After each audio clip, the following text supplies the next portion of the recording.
Boa tarde a todos. Meu nome é Jacilene. Eu estou como assistente social de um serviço que atende crianças e adolescentes vítimas de violência. E nesse serviço, a gente atende as famílias dessas crianças, desses adolescentes que passaram por alguma situação de violência ou de violação de direito. Quando a gente faz o atendimento das mulheres, nós também identificamos o quanto as mulheres também estão passando por violência doméstica com seus companheiros ou com seus ex-companheiros. E aí vou trazer um dado muito interessante, no sentido de que de 2025, o Fórum de Segurança Pública, ele lança alguns dados dizendo que no ano de 2025, 568 mulheres foram vítimas de violência de femicídio. Né? O feminicídio, ele é um fenômeno de que a mulher simplesmente ela morre ou ela passa por violência simplesmente por ela ser mulher. E aí esses dados também da segurança, do Fórum de Segurança Pública, ele traz que dessas 568 mulheres que morreram pela violência de feminicídio, 62 mulheres eram negras. 50% desse número, eles tinham de 30 a 49 anos. 80% foram seus parceiros, né? E seus ex-parceiros. E 66% aconteceu esse feminicídio dentro de suas casas, no próprio território, no mesmo local de moradia. Isso é importante para a gente que trabalha com crianças, adolescentes, jovens, idosas, mulheres, homens, para a gente pensar que essa violência contra a mulher, o problema não é da mulher, o problema é do homem. Né?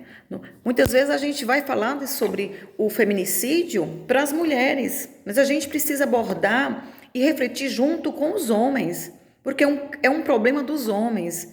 Eles não estão conseguindo compreender e talvez aceitar que as mulheres hoje elas estão em busca dos seus direitos, porque segundo a Constituição Federal, o homem e a mulher, eles são iguais perante a lei. Os mesmos direitos que o homem tem, a mulher tem.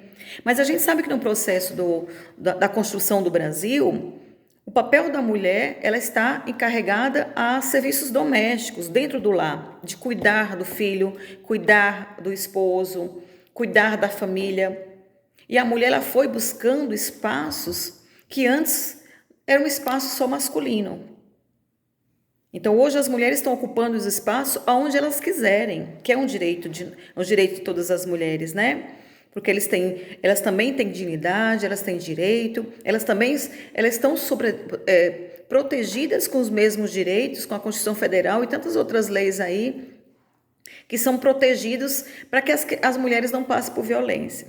Quando a gente identifica um caso de violência, né, doméstica contra a mulher, seja por seus companheiros, seja por seus ex-companheiros, a gente não consegue ampliar nossa reflexão para compreender que este homem violento, abusador, agressor, ele faz parte de uma estrutura, ele também está dentro dessa sociedade, dessa estrutura, onde que a sociedade ela foi alicerçada dentro de uns padrões que é o machismo, o patriarcado, né? Que a gente compreende, identifica que dentro das relações sociais, familiares e comunitárias, essas relações são muito abusivas, porque nós somos numa sociedade também capitalista. Se a gente não ampliar nosso olhar para olhar para essa conjuntura, a gente só vai punir esta mulher como se o único problema dessa violência contra ela é culpa dela mesma. Porque quando a gente justifica a violência, quando você vê nas redes sociais, nos jornais, quando uma mulher passa por violência, seja ela qual for, principalmente do estupro, as pessoas dizem assim, onde que ela estava? Ela estava sob efeito de uso de álcool ou de outras drogas? Que roupa ela estava? Qual horário que essa mulher estava na rua? Só que quando acontece isso, a gente deixa de refletir com este homem, com essas pessoas que falam sobre isso, sobre essa conjuntura e sobre o papel que foi direcionado para a mulher e o papel que foi direcionado historicamente para o homem. Então hoje, se nós olharmos para esses dados, nós possamos entender que nós precisamos cada vez mais falar sobre isso. E nós temos que começar com as crianças, com os meninos. Em um dos atendimentos que eu realizei, eu lembro que uma mãe disse assim, Lá na escola falaram sobre a violência contra a mulher e falaram que a mulher, isso acontece porque as mulheres não podem ficar sem homens. Olha que pensamento preconceituoso, machista, né? E que veio de uma escola, né? E a gente refletiu no SPVV com essa mulher, porque a gente, quando atende mulheres em situação de violência doméstica, a gente olha para essas crianças. Quem encaminhou? Porque as crianças, uma violência aconteceu com elas quando elas presenciaram essa violência, quando elas testemunharam a violência que o pai ou o padrasto cometeu com essa mãe. Então, quando a gente pensa em violência doméstica contra a mulher, a gente tem que olhar para os filhos. Então, se os filhos estão nas mesmas relações, nessa mesma residência, e se esse cara bate nessa mulher, essas crianças estão crescendo nesse ambiente familiar tão violento, que às vezes é indiretamente essa violência, mas as crianças deixam traumas na vida da criança. Então, nós, quando olharmos profissionais, não importa de que política, qual setor que você trabalha, qual a função que você ocupa, qual a categoria que você trabalha, não importa, a gente precisa compreender e fazer essa reflexão, principalmente as escolas. A gente precisa falar sobre isso com meninos e meninas, para que a gente possa pensar em um dia a gente ter uma sociedade menos preconceituosa, menos classista, menos adultocêntrica e muito violenta. Então, se a gente quer uma sociedade diferente, a gente tem que começar a trabalhar agora. E a gente precisa trabalhar com os meninos e meninas desde cedo. Quando a gente chega no SPVV e a gente vai trabalhar sobre o que é o corpo, o toque do sim, o toque do não, a gente também entra nessa seara sobre temas sobre gênero. O que é do menino, o que é da menina, para a gente desconstruir essa ideia, porque isso é tão natural nas famílias que a gente às vezes se perde de pensar em retomar esses assuntos tão genéricos, mas importantes. Por exemplo, quando a gente reflete com os meninos, quais são as atividades que as meninas fazem? Quais são os brinquedos que é da menina, os brinquedos do menino? O que o menino faz quando ele chega da escola, chega do CCA? Qual tipo de brincadeira? É dentro de casa? É fora de casa? Como que é as brincadeiras do menino? As brincadeiras das meninas? A gente já vai passando por uma coisa bem simples. Às vezes começando só sabendo quais são os brinquedos de menino e menina. E a gente a gente não separa os brinquedos, a gente coloca todos os brinquedos misturados e aí em grupos eles vão dizendo, não, isso aqui é de menino, isso aqui é de menina. E a gente vai trazendo essa reflexão para quebrar esse ciclo, para mostrar para o menino que se ele pegar uma boneca e ele brincar, a gente vai dizendo, mostrando para ele que isso não vai interferir na vida sexual dele, na vida do desenvolvimento dele. Isso não quer dizer nada. Né? E a gente vai trabalhando também com as mães, né? Chega de achar que o corpo da mulher, seja da menina ou da mulher, é um corpo coletivo.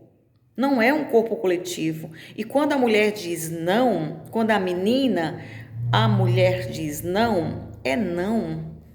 Porque a gente precisa começar a refletir isso em todos os espaços.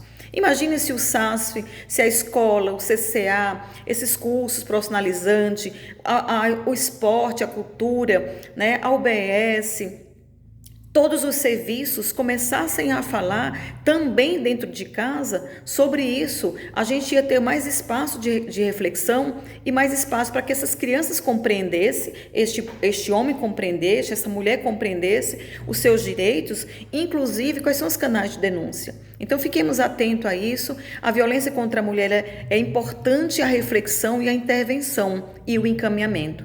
Então, para poder pensar sobre a violência, eu preciso conhecer a violência, conseguir identificar, refletir e fazer um encaminhamento. E dizer para essas pessoas que tem serviços que fazem atendimento especializado com esta mulher, tem os abrigos familiares, tem um abrigos que são sigilosos, tem os serviços que vão contribuir aí com a reflexão e ações protetivas com essa mulher e todos os seus entes queridos, toda a sua família. Porque quando a mulher passa por violência, se tem crianças na casa, a criança também está passando por violência, elas precisam chegar até os SPVVs, se for na cidade de São Paulo. Tá? Então, fiquemos atentos a hoje, nesse exato momento que a gente está conversando aqui, muitas mulheres estão passando por violência.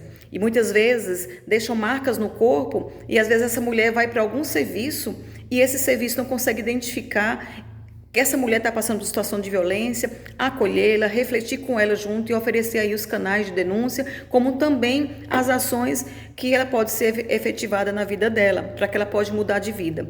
É muito difícil esse ciclo da violência, a mulher se perceber nesse ciclo, mas é importante a gente refletir. Fica a dica. Muito obrigada e um beijo.